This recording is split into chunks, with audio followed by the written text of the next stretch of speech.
Ons skudde mij met dankst et pathetisk. Thank you, everyone. Okay, so we'll just, is that working? There we go, great.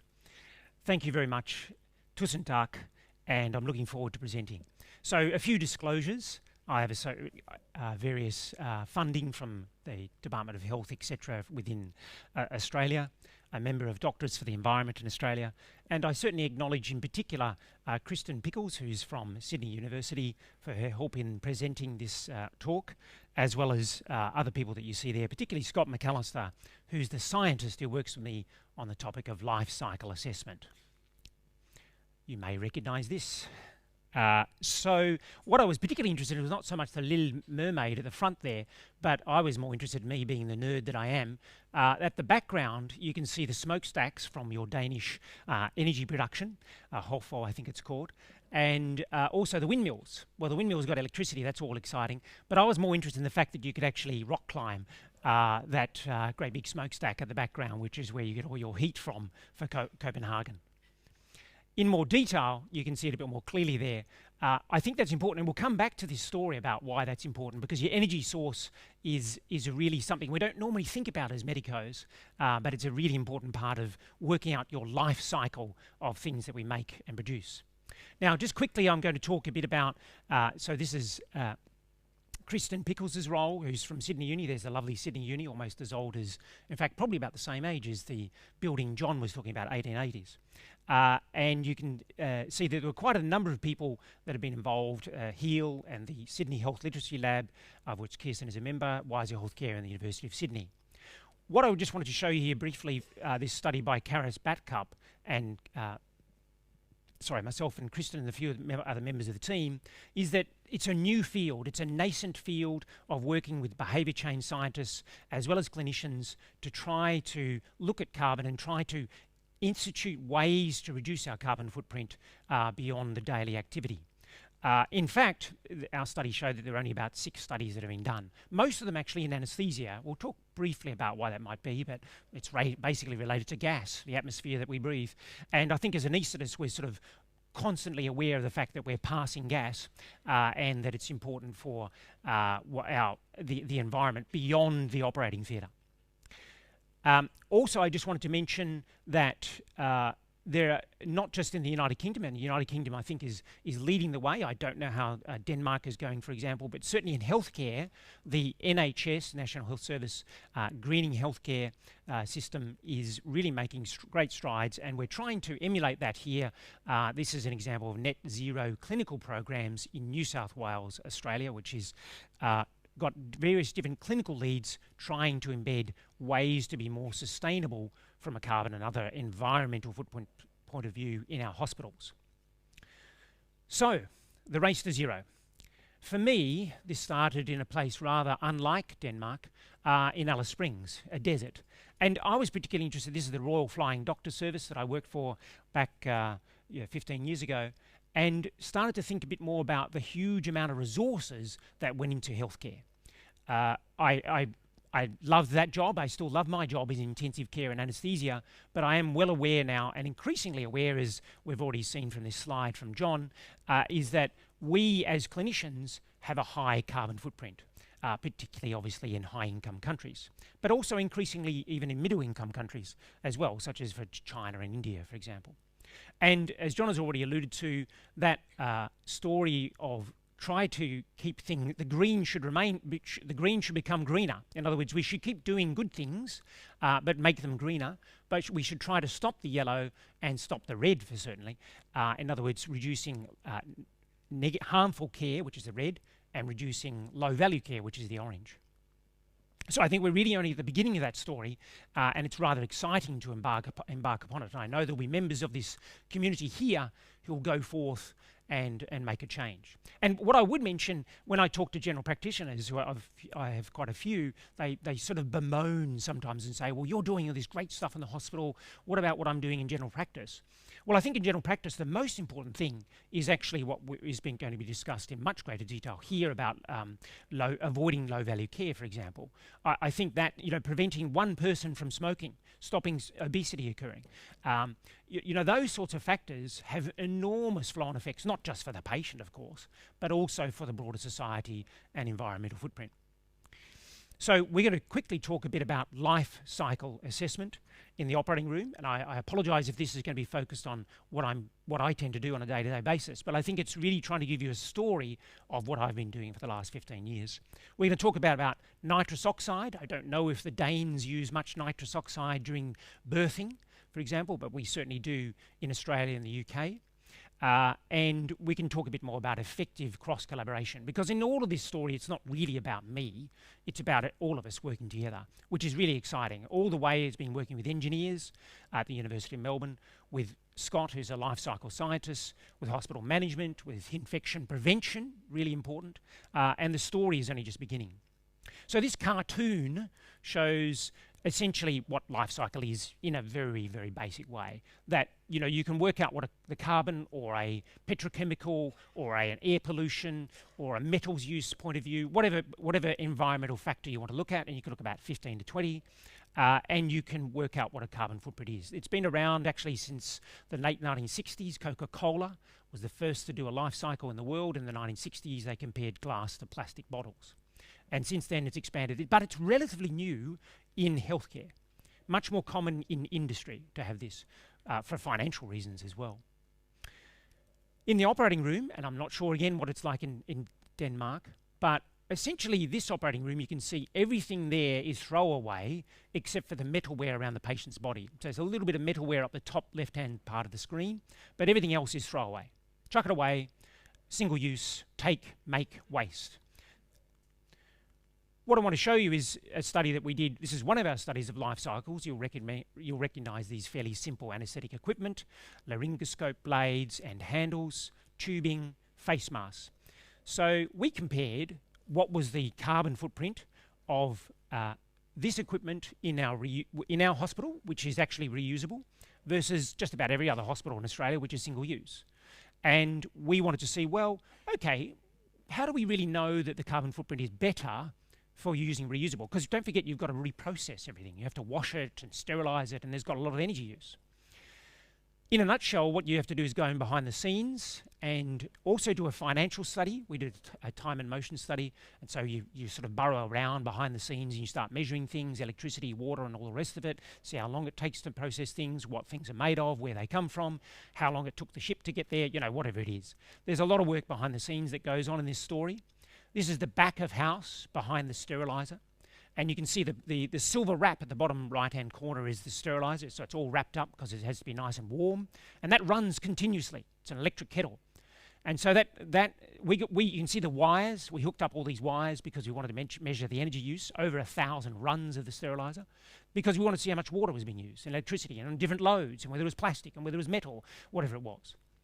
And I'll just give you the summary of what it is. And this is the thing about life cycle. It makes me excited, is that it shows you things you don't expect sometimes. It really does. The numbers don't matter. What I want to show you is just the comparison between, in particular, the red and the yellow. The red is us at Western Health, reusable equipment, face masks, laryngoscopes, anaesthetic equipment. It's got a higher carbon footprint even than the yellow. It's higher. And that's because we live in Victoria, where we burn brown coal, which is like lignite. It's like Deutschland in the sort of the Rhine Valley, where a lot of coal is burnt, and in fact a lot of burn is still in Holland as well. Denmark's very different. You just have to go across the bridge and see those wind farms. So Denmark is way down here in green. That's why it's green. Big savings in Europe from carbon. So what I want to show you is that your energy source changes everything about your reusable equipment. And so you can plummet your carbon footprint by your energy source. And you say, well, how can I change it as a doctor? Well, we'll tell you a bit more about that in a moment. And what I also wanted to show you is that you can change that system also by energy efficiencies and other things we did. Because we don't have the time, I will mention though that as a result of this study, we changed the way we use the sterilisers, and we turned off 10 houses of electricity every day by using the sterilisers more efficiently. So imagine 10 houses, all their electricity and everything you're using. Just one steriliser was just used a bit less frequently. It was turned off a bit more often. We still did the same number of loads of equipment, but that was a lot of fun. It also saved $20,000 dollars. 3,000 euro per. What we also found, and this is really important because we weren't able to sell the story from an environmental point of view, but you could sell it from a financial point of view, including the cost of labour. That's the important one for reusable equipment, of course, because that's labour, high cost. But you still save 3,000 euro per annum per operating theatre by using reusable anaesthetic equipment. So that was actually quite exciting, and that really got the story over the line for the managers of the hospital, because they said, we really want to see that you're saving money. And we were able to show that. I was actually quite surprised by that. What I want to also show is that things are changing in Victoria and the southern part of Australia, and that we're moving towards 100% renewable electricity fairly quickly. So we're moving very quickly away from coal. And I want, if you go asleep now, fall asleep now, that's fine. But just remember this one little line: renewables make reusables better. Renewable electricity makes reusable equipment better. And one hospital, the next hospital in Victoria that we're going to build, will be 100% electric. It won't be any gas anymore. It'll be 100% electric. And that will be also moving to 100% renewable electricity by the end of the year. What I want to show you in this sort of rather spider-like network shows you what's going on behind the scenes when you're doing life cycle assessment. There are all these inputs to everything that you use. So, for example, this is polypropylene, a common plastic which you can see around you, maybe around the lanyards, for example. To make that, we thought, well, what if we just made this single-use plastic and then we just threw it away? Maybe because it was made from renewable electricity. Maybe that's okay. Oh, no, it's not. Because the feedstock for the plastic is gas, so it's fossil gas. That's either coming from the North Sea or Russia, for example. So that gas is the source. And so what I want to show you is that see the blue there, most of the footprint, the carbon footprint, is coming from the feedstock that is the natural gas. And you can't change that. The only part you really can change by using renewable electricity is the purple, which is only about 20% of the story. In other words, you saw that picture before which showed the reduction of the red to the green from Australia to Denmark. But you can't do that from the yellow to the green, in other words, the disposable, because the energy source can't change that much, even if you go 100% renewable, because you still rely on gas for plastics. Yes, you can make bioplastics and then throw them away, but that is another story in itself, because then you've got to deal with the whole concept of what are you using the corn for example, or starch products, because they might be for animals, they might be for people, for example. So there's all these other stories that make it quite complex about life cycle.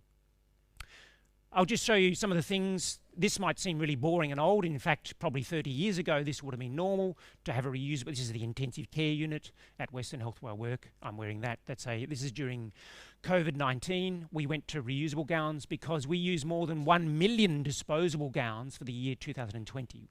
That's a hospital, 2 hospitals of about 500 people, 500 beds in total. 1 million disposable gowns we threw away. And so we moved to reusable, which was quite exciting, and that also has been led on elsewhere. What I was really interested by just down the road, or across the ocean, the Øresund, is Helsingborg, where they've done a similar study to what we did about using gowns and disposable equipment. And I was quite shocked in wonderful Sweden that everything was thrown away. I was really shocked by that. And so I just want you to reflect upon what's going on in your hospitals in Scandinavia and think about, well, why are we doing it this way? Because you have the wonderful energy sources that are renewable. You can move to a reusable equipment as well.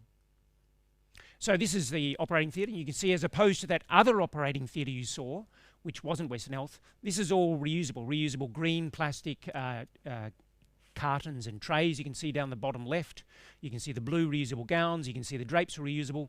So you can do it, and infection prevention can work with you to do that. I mentioned gas again because gas is quite a hot topic in Europe for various reasons. We know what they are. And so I think that that's a really important topic of getting off gas as quickly as possible for a number of reasons, one of them being resilience. What I want to say is here's Orkney in the north, about the same latitude. In fact, no, Copenhagen is 55 north, and Edinburgh is about the same. This is a bit further north. This is more like Oslo. And so they're using 5 minuter. Okay, we're looking at 100% electric hospital. So it can be done even in very cold climates. I want to mention nitrous oxide briefly. This is just a funny little device we hooked up to measure nitrous that was being used. What I wanted to say is that an average woman, if there is such a thing, having an average birth, once again, if there is such a thing, is equivalent, if you use nitrous, to 1,000 kilometres in the car, an average car. Probably more like 2,000 or 3,000 in your Tesla, for example. But what I want to really say is that it is actually quite a problem. I know that there are nitrous oxide scavenging devices that exist in Sweden, for example, but that's only part of the story, and you're not going to capture all the nitrous. And so really that story about nitrous is a complex one that requires a lot of nuance to change. But I will say is that also with nitrous, what we showed is that we were wasting more than 3/4 of our nitrous. It was all quietly hissing away in the background and disappearing. And that's common also in the UK. So there's actually a big change going on in the UK to reduce that, and we're underway in Australia as well. So it's quite exciting to be involved in that. It might seem very old-fashioned, but the thing is it's old-fashioned, but it's 2023 and we need to do this. And so it's exciting. What is also exciting is seeing that policy is changing. This wasn't me per se, but it was also showing you just this year.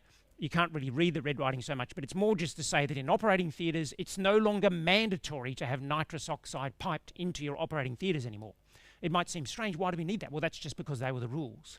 The rules can change if you're able to change them with policy. So that's exciting because we don't use much nitrous oxide anymore. And so I really want to say that there is room for all of us to be involved in this process, and I'm quite excited about it.